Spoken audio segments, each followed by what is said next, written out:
I'm Adrienne Giffen, and this is Now You're Talking. Parenting in the digital world can feel overwhelming, especially when you're balancing a career, raising teens and preteens, and trying to keep up with it all.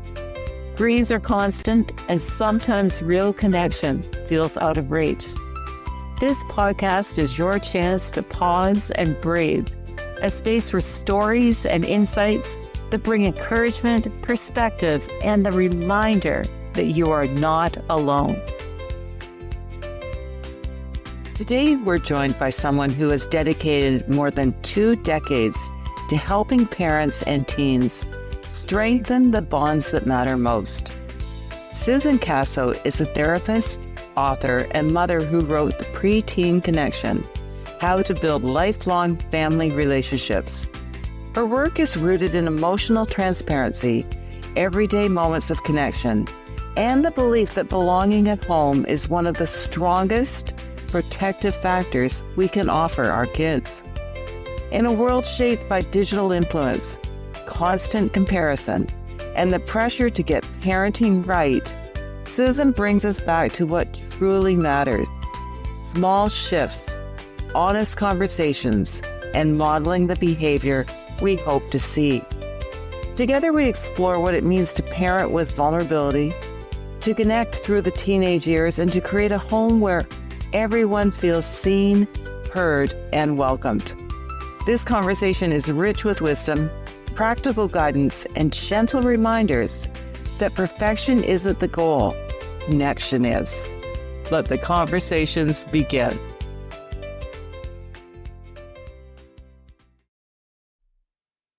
Susan, thank you for joining me today. I'm looking forward to sharing your wisdom and having you share your wisdom. And you're the author of the book, The Parent-Teen Connection, and How to Build Lifelong Family Relationships. And imagine that it's something as parents, I imagine we all struggle with. Yeah. So welcome. Thank you so much for having me on your show. I'm so appreciative. Well, so tell me, how do you build lifelong relationships, especially when you're in the teenage years thinking, my goodness, what just happened? Every day matters. That's what I think. Every day matters. All these little moments of connection matter. Parents staying regulated matters. You know, I talk about in the book, I use this word connectedness, and that's that feeling of emotional closeness between parent and child. When our kids are younger, we talk about bonding with our kids, right? And there's a serve return. That the baby serves up a need, they let us know through crying, and the parent responds with a return, whether that's cuddling, rocking, feeding, and that creates a secure attachment. The baby knows my parent is right here with me, and they feel safe and reassured, and they're regulated because of that. Yes. Yeah. And so as kids get older, that serve return to create that secure attachment, that feeling of connectedness just looks different. And it's more of an emotional connection, less labor intensive. Okay. So that, very easy to say, but how do you do it? Yeah. So in the book, the Parent-Teen Connection, I really lay out for parents how to create that secure attachment. And I talk about building trust with your child. I talk about building a sense of belonging. We talk a lot about belonging in school, in community, in the workplace, but we're not talking enough about how to create that belonging at home. Yeah. So when a child comes home from school and you say, hey, how was your day? And they give you that, oh, it was okay or it was fine. Where do you go from there? Instead of saying, how was your day? Put your shoes away. Did you eat your lunch? It could be simply, I was thinking about you today. I'm so happy to see you. That's it. We don't have to need anything from them, but those welcoming moments are really important. And we all want to be welcomed that way, right? Oh, it's so nice to see you. Yes, and be seen. It's that need that we all have. So can you give us a few more examples, please, of easy tips to create that huge thing called connectedness? Yeah. I'm going to give you a concept in the book that And it's actually in chapter 2 in creating belonging. For years, I've been asking kids, what percent of interaction do you perceive as positive with your parent? And most say around 30%. And so when I ask them what makes up that 30%, they say things like, we cooked together, we cuddled on the couch and watched a movie, we played a game. And those are times where a parent is actually cultivating the relationship. They're cultivating that secure attachment, that connection. Mm-hmm. They're experiencing joy together. Yes. And then I ask them, well, what makes up that 70% that you perceive? I do want to say perceive negative. And they talk about all the interactions that begin with, have you, when are you going to, you need to. Oh, boy. And we don't even know we're saying. Right. Yeah. And so I term that the parent role. And so it's instructional, right? And so when we are with our kids more in that instructional place, that parent place, we're not cultivating the relationship. We're not creating a secure attachment. It's spending more time in that mom-dad role where you are experiencing joy together. You're doing things. You're enjoying each other's company. That's that mom-dad role. And so parents can immediately, this is something parents can immediately implement. It's a mindset. It's like, am I in the mom-dad role or am I in the parent role? And really just making note, like taking notice of how often am I beginning conversations with my teenager with the have you, when are you going to, you need to. Boy. And so just to confirm, the mom-dad role is the 30%? Well, the parent is the 70, the top down? But we want to flip it. We want to have the majority of the time in the mom-dad role. Yes. Okay. Then in the parent role, we want to shrink that as much as we can. Yeah, which must be even more difficult in this digital era when we're all continually, pulled and connected somewhere else. Yeah. So could you share some thoughts about that? Yeah. Please, and how that may feed into the 70%? So it's a huge issue right now, and I see it in my practice. I wrote about external influences, which include screens, smartphones, social media in chapter 7. And, ideally, we want to wait as long as possible to hand our kids a phone. I have a 12-year-old, and she does not have a phone. Okay. And she's one of 2 people in her friend group that does not have a phone. Boy, and so how is that? Oh, there's so many questions I have for you, Susan. So ask away. It's not easy. I'm going to tell you, it is not easy, but she knows the reason behind why I'm doing it. She knows what I see in my practice. She's also seen with her friends, like what happens when they are continually on their phone, what it feels like for her. Like if a friend is over and they're just sitting there scrolling and she's like, you want to go for a bike ride? Do you want to play a game? Do you want to go jump on the trampoline? And they're not wanting to engage with her and what that feels like. So I think that she knows, even though she doesn't like it and she wants a phone, she knows I have her best interest in mind. She must be mature for her years. Because the peer pressure, there's a balancing act for your daughter probably with that, and being socially accepted in that circle without a phone. Yeah, and I love how you say that. It is true that being socially accepted, and I think that she does have a watch, so she can communicate with her friends. I communicate with parents, so we do actually, that is one piece I think we are missing a little bit right now is everyone's so busy and, especially when we get to middle school, the parents really communicating with each other drops off and it can be hard. Yes. Yeah. But I think I do have to say when kids come to our house, I think they're excited to come to our house because we're doing fun things and they're doing fun things. And so they do forget about the phone. That's positive. And so how do you manage a couple of things? You have a 12-year-old, but you also have two other children who are older that you raised at a different time. I mean, they always had the digital influence, but probably your 12-year-old has it even more so. How have you balanced those generations in the digital era? Yeah, it is very different. Even I would say in the last 5 years, it's different as far as digital use and what the outcomes are of the digital use as far as like how addictive the phones are. And so I actually didn't have issues with my older kids. I have a 26-year-old and a 22-year-old and did not have these issues that we're seeing now, like what I'm seeing in practice. Really? I have kids that in my practice that when their parent tries, I have few that haven't set the boundaries. And then now after the fact of really understanding what's happening, they're trying to set boundaries. And I have kids escalating and becoming physically aggressive with their parents.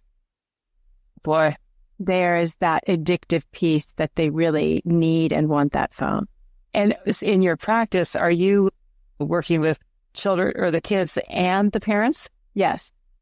And together or separately or both? Both. Yeah. Because it really is. It's such a complex, layered thing, isn't it? And it impacts our families, our friendships, everything. Oh, yeah. And I think the other piece is we do single out teens and kids and their use, but we actually have to, as adults, we have to look at our use too. Yes. Kids don't do what we say, they do what we do. And so I hear the word hypocrite a lot in sessions with young people. They're like, I have boundaries, parents don't, and this isn't fair. And they tell me to get off, but then I see them sitting at opposite ends of the couch on their phones. And so we as parents have to look at our usage as well and model what we want our kids to be. Okay. And so how do you model it, having raised 3 children and in the process of with a 12-year-old, but also with growing a practice? You are being pulled probably in many directions and you're an author. So how do you manage all that? How do you model it? Well, first of all, I was never on social media until a year ago. And so oh goodness, it's hard. It's a lot and it can be addictive and it can cause emotional pain, I would just say, of really seeing what's out there, hearing what people are commenting on. It's really feels very chaotic. That's the way to describe it. And I definitely don't want that for young people. But back to your question is I really do have to set boundaries for myself of this is actually when I'm going to work. And when I pick up my daughter from school, I'm not on the phone. I put it away and I really have to work hard. I know somebody emailed me or texted me or I have to-dos and I just have to say that this time with my daughter is more important and my other, the other members of my family, and I have to put it away. Boy, that must be challenging sometimes. Yeah, I mean, but if you really think about it, if you can, and I think that's one of the issues with kids right now, they don't have that base of that foundation of when I was growing up, we didn't have a phone, right? And I don't think I got a phone until I was like 27. But it was really like people didn't call during the times of between 5 and 6:30 because, they're having dinner. We don't want to interrupt them. That's so interesting. Saying? Yes. Yeah. And now it's like a free for all. I mean, people are texting at 6 a.m. in the morning, Yeah. That is so true. I had never thought about that, Susan, how you just would never call somebody during the dinner hour. You're right. And yeah, so, but yeah, you're right. It sure has changed. When, and I grew up with the landline and I had a sister, I have a sister, but growing up, I got the phone between 7 and 8. or 6:30 and 7:30. And then she got it for the hour after. And that was it. That was like all we got. Really? Yes. Yeah. So in a way, you're trying to sort of go back to those roots that you started with by keeping your phone at bay during certain times. Well, that's not easy. Tell us please about the Live Project, and that's something that you've been involved with, and I think it speaks to the challenges of this day and age. Yeah. The Live Project is a nonprofit organization, and our mission is to turn the tide of youth suicide. And I've been volunteering for that organization for many, many years.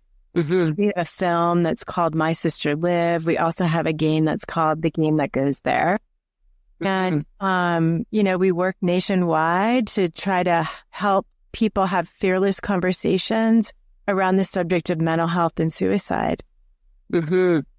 Yeah, I listened to some of your youth advisors, and I found it's a simple but very powerful 3 words where you ask, you listen, and then I think you do. So you act if you need to. But that's very delicate, but such a great insight for young people, but for all of us, really. For all of us, and I think. Back to the book, The Parenting Connection, connectedness is a protective factor. It's a protective factor for violence, substance abuse, depression, anxiety, and it's even shown for fewer suicide attempts. Connectedness is a protective factor. And so that was one of the other reasons behind the book. I don't talk about how to talk to your child about suicide until the very end, the last chapter. Mm-hmm. Mm-hmm. Because we want our kids to come to us when they're struggling. And for them to do that, we have to have a strong connection with them, an emotional closeness where we're approachable, where they can talk to us about any topic. And that's suicide.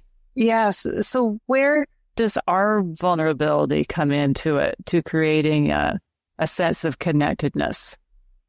It's a great question. I mean, we as parents, again, we're modeling. And so if we are talking about how we're feeling, we're modeling that. We're also telling our kids it's natural for us to talk this way at home, to talk about how we're feeling, to talk about when we're stressed, struggling, disappointed, all of the feelings. And so we have to model that. In the book, I talk about using vulnerability as a stepping stone to what I term emotional transparency. And I'll explain that a little bit. Yeah, please. Very different take on that word vulnerability. And I think, we hear we have to be vulnerable to create closeness in our relationships. And that is true, but I see it a little bit differently. I see vulnerability as more as a stepping stone to the goal of emotional transparency, because vulnerability implies risk. It implies uncertainty. Like, I'm not sure how my parent's going to react. Are they going to judge me? Are they going to reject me? What's the look on their face going to be when I share this with them? And so we want to reduce risk.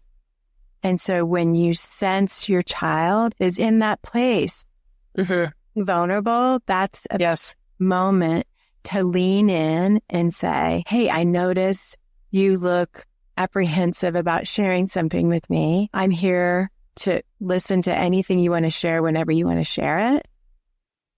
Okay. And that's kind of that moment of, actually, you can be transparent with me.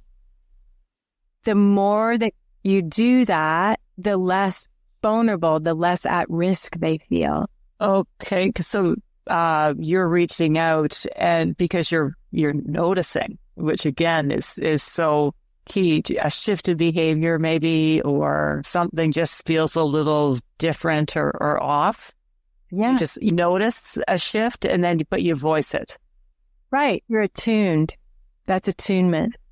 Okay. And so that's emotional transparency, or that creates emotional transparency? That creates emotional transparency. You're creating safety right there. Okay. I notice something's going on for you, and I notice you're hesitating to share this with me. I just want to reassure you that you can share this with me. Okay. And what about the high points? Because it's not all difficult. I mean, there's a lot of swings in the teenage years, but there's lots of great points too, where I used to say, there she is. There's my daughter before the hormones kicked in. So there's some great points too. How does that play into emotional transparency? Because it's not all difficult. No, it's not all difficult. I actually think teenagers still get a bad rap. I mean, I the word rebellion to teenagers, and really it's like, I don't think it does us any good to kind of label teenagers like that. You know, they're individuating, differentiating. They're doing what they're supposed to be doing. So I'm not sure why we're terming it rebellious. It has such a negative connotation. And when we enter an interaction with our kid and we're just like, well, you're just a unruly, rebellious teenager, we're really using that filter and filtering in what's happening with them, you know. Yeah. We can miss lots of things when we do that. Yeah, but then that ability to be connected and to watch and to listen and not be disconnected ourselves is even more essential in this, because without that, we can't even begin the pathway down emotional transparency. Right. If we're not noticing these things and letting them just sort of go past. Mm-hmm. Yeah, boy, what a journey parenting is. Susan, knowing what you know now? Yeah. So what would you do the same, and what would you do differently? Please. Great question. I would have more chores for my oldest. Probably more chores when they were younger. I think they were so busy. The two older ones with school and extracurricular activities, I always felt like, you just must be so exhausted. I'll get it this time. I'll get it. And you know what? I shouldn't have gone with it. I should have just said, that's your chore. You need to do that and follow through with that. So I would do that. My younger one has more chores. We'll just say that. Oh, that's so funny. So, yeah. So, and what are chores? Why are they important for raising kids? Goodness. They're so important. Lots of reasons, right? But one of them is the pitching in. Like, we all have to work together. It's like take dinner for an example. Like, if I'm cooking, maybe they're helping me. We all help clean up. It's really that community feel at home that we all have a responsibility to help each other. It's yes, right? And also it's just an accomplishment, right? That you see it. This is your task. And you see it through to the end, and there's a feeling of accomplishment after you do that. Yeah. Yes. Also creating patterns and habits, cleaning your room. Like, again, during those teen years and younger, we're creating habits that are going to set for a lifetime. Yeah. Yes. Yeah. So that's what you would do differently. What would you do the same? I didn't grow up, and no fault of my parents, but we didn't talk about how we were feeling. It really was kind of just all business, kind of school and work and all of those things. Lived on a farm with horses, and so there were a lot of chores to do. But I felt a little alone. Like, I had lots of questions. I was confused a lot. When I set out to raise my children, I did want to have an emotional closeness with them, where we did talk about how we were feeling, that it wasn't all business at home. And so that's one thing that I have done from the very beginning of parenting all of my kids. That's so interesting. So you had a completely opposite experience growing up, and therefore you've created the exact opposite. Yeah. Yeah.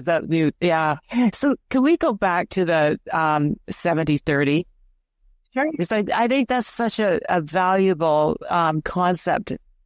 How do parents, and I would imagine this emotional transparency is part of the 70. Yes. But how do parents, how can they not simply, but it's never simple, but how do they move the meter Yeah.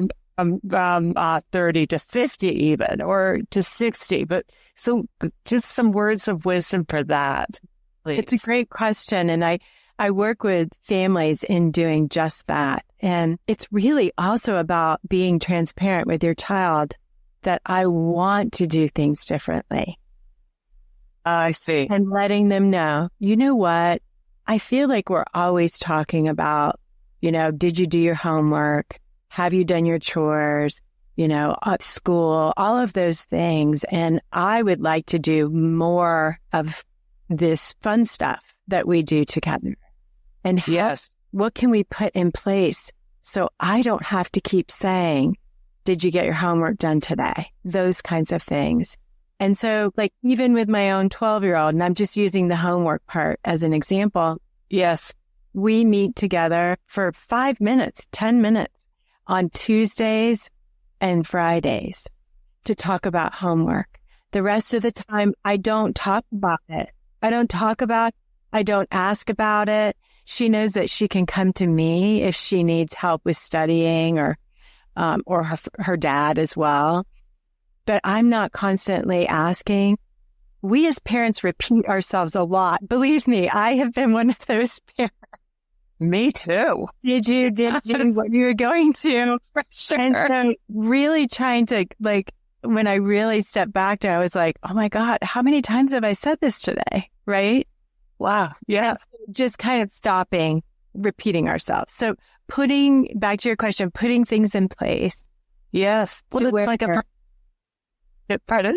Go ahead. Yeah. It's like a performance management system for the home front. Mm-hmm. Really. And so then that builds in accountability as well. Mm-hmm. And your kids or your daughter knows that by Friday at 4:00, this needs to be done because there were well laid out plans. So that's quite brilliant. Right. And then same thing with like the room. I'm not going to go in every day and kick the clothes and sigh and be mad. It's okay. On Sunday by 5:00, your room has to be cleaned. On Sunday morning is when you bring your laundry up. We have like those things in place. Yes. So we don't have to have lots of conversations around it, and I don't have to repeat myself and annoy them. And then that makes more space and room for that mom role where there's more fun. Yeah. So and what are the consequences if by Sunday at noon, the room is still a disaster? So whatever she's had planned for that day, she can't do until it's done. So whether that is we were going to even something fun, like go bike ride with one of her friends or anything fun that we were going to do together. It's like, go take, and usually it takes 15 minutes, right? To clean. Yes. We're not asking for scrubbing with, heavy cleaning supplies or anything. It usually takes like 10, 15 minutes. And you have to do that before we can go. Okay. Well, so those are some great tips to sort of clear us from all the to-dos and that sort of top-down parenting child things that happen. Oh, well, thank you for sharing, Susan. And may I ask you a few questions from the Now You're Talking board game? Of course. I would love to. I'm looking forward to it. And this Now You're Talking goes back to high school and those impressionable years, which is exactly what we're talking about, that are really the sort of the springboard for the rest of our life. So what was your favorite high school subject that influenced your career path? Oh my goodness, that's a great question. Well, I'm not very good at math or statistics or geometry or any of those things, but I had a great teacher for statistics. Mrs. Hay was her name. That's amazing when we remember the great teachers that's by name. Isn't that fantastic? And she gave me the power of understanding that I wasn't stupid, that I needed somebody to explain it to me in a different way. Oh. And she took the time and helped me understand. And it was life-changing for me. Wow. How did that nugget of information, how has that impacted you going forward? I think long term, I think it just, you sit in a class and maybe you don't understand what's happening. Mm-hmm. And then you immediately, okay, something's wrong with me, right? Mm-hmm. I'm just that smart or something's wrong. And she helped me see that's not the case. You actually are having difficulty with this topic, this subject, and I'm willing to work with you and explain it to you differently and taking that time of not giving up and just like, not good at this. It's, you know what? I need to spend a little more time here and figure out what's happening here. Why, what do I need to adjust? What does the teacher need to adjust so I can obtain this material? Okay. And so how did that impact your career path? I think it's just really about believing in yourself and believing in yourself that you can do difficult things or things that initially you stumble with. And you give a little more effort, you kind of pivot what you're doing, and then you can be successful. Okay. Thank you. Thank you. What brings you joy? Oh my goodness. So, a few things. Movement. Every day I move my body. I go for a walk. I'm outside. I live in Colorado in Boulder, and it's beautiful, spectacular here. Connection with my family and music. I would say those are my three top that I figure out how I can get in every day. Movement, music, and connection every day. Those fantastic.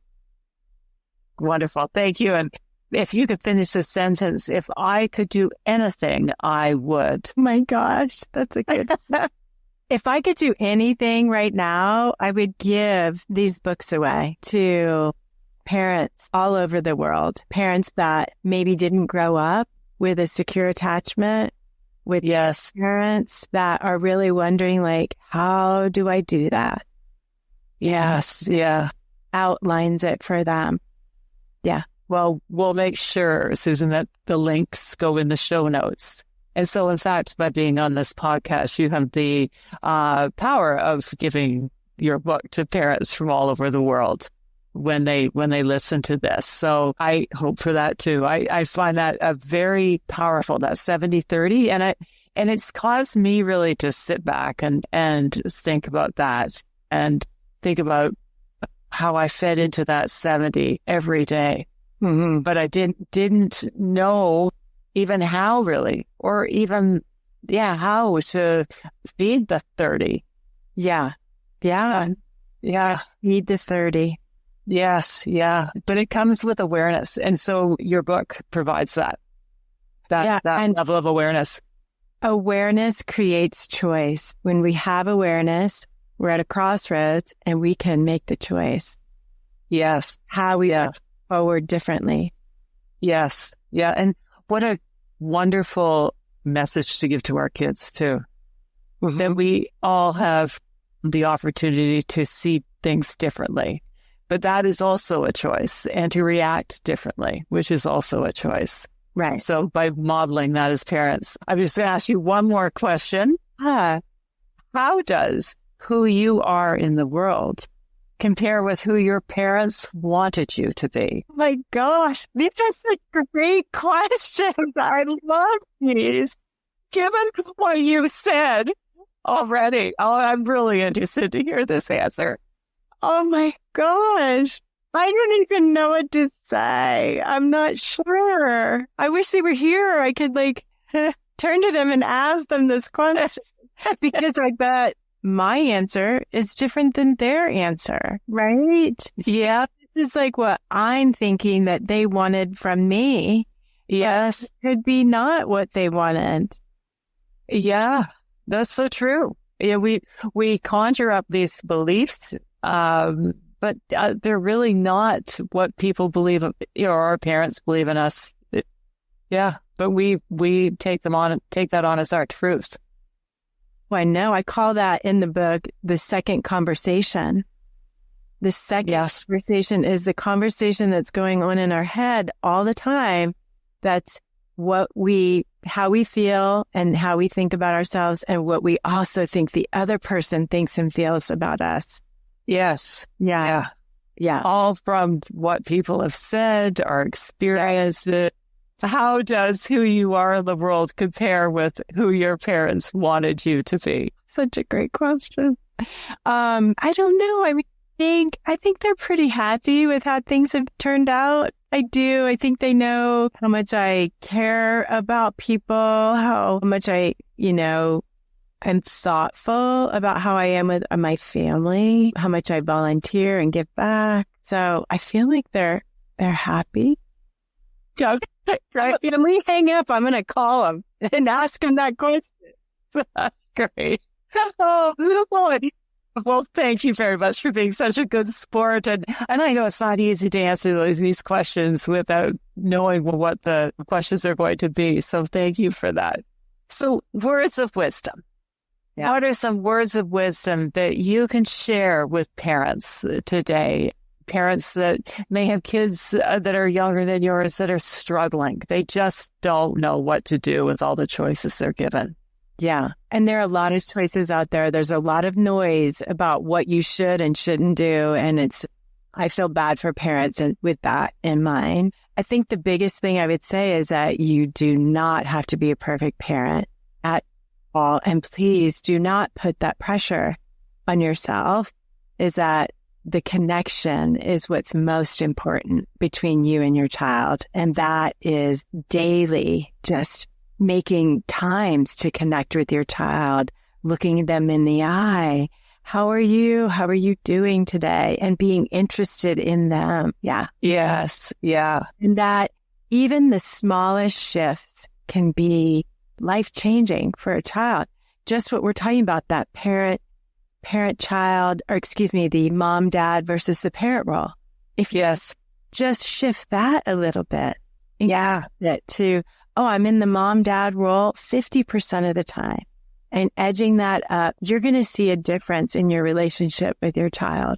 Yeah, it doesn't have to happen overnight, does it? It's just small little choices that we make every day. But they don't have to be monumental choices. So it's just little tweaks, I guess. Right. Being interested in your kid, looking at them, hugging them. Yes. Dinner with them, spending time with them, all of those things. It's that connection. Yes. Yeah. Well, thank you, Susan, for your words of wisdom. I believe that this will have a real impact on parents. And I encourage parents to buy your book. That 70-30 is powerful. It's simple and very powerful. Yeah. Yeah. And again, all starts with awareness. Yeah. Yeah.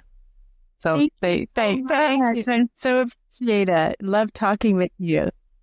Me too. And I look forward to staying connected. All right. Sounds wonderful. Thank you.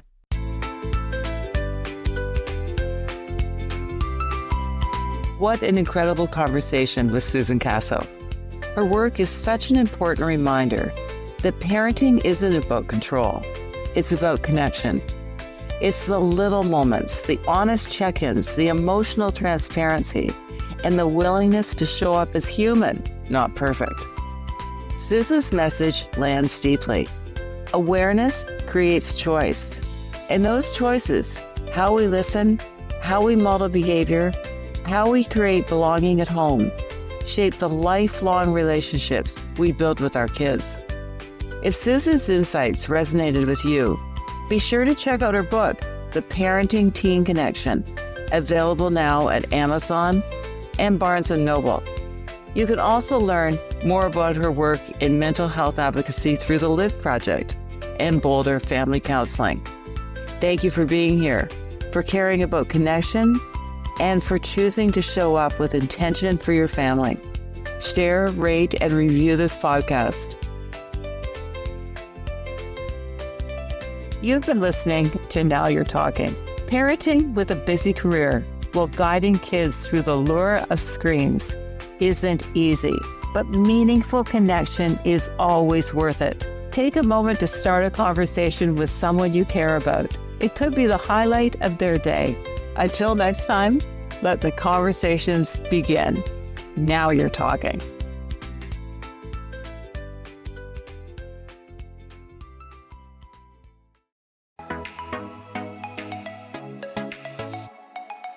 I'm Michelle Abraham, and we are honored to have Adrienne Giffin's Now You're Talking podcast on our High Vibe Podcast Network. For more high vibe shows like hers, head on over to highvibepodcastnetwork.com and grab your free gift from our gift vault from all of our hosts. Until then, stay high vibe.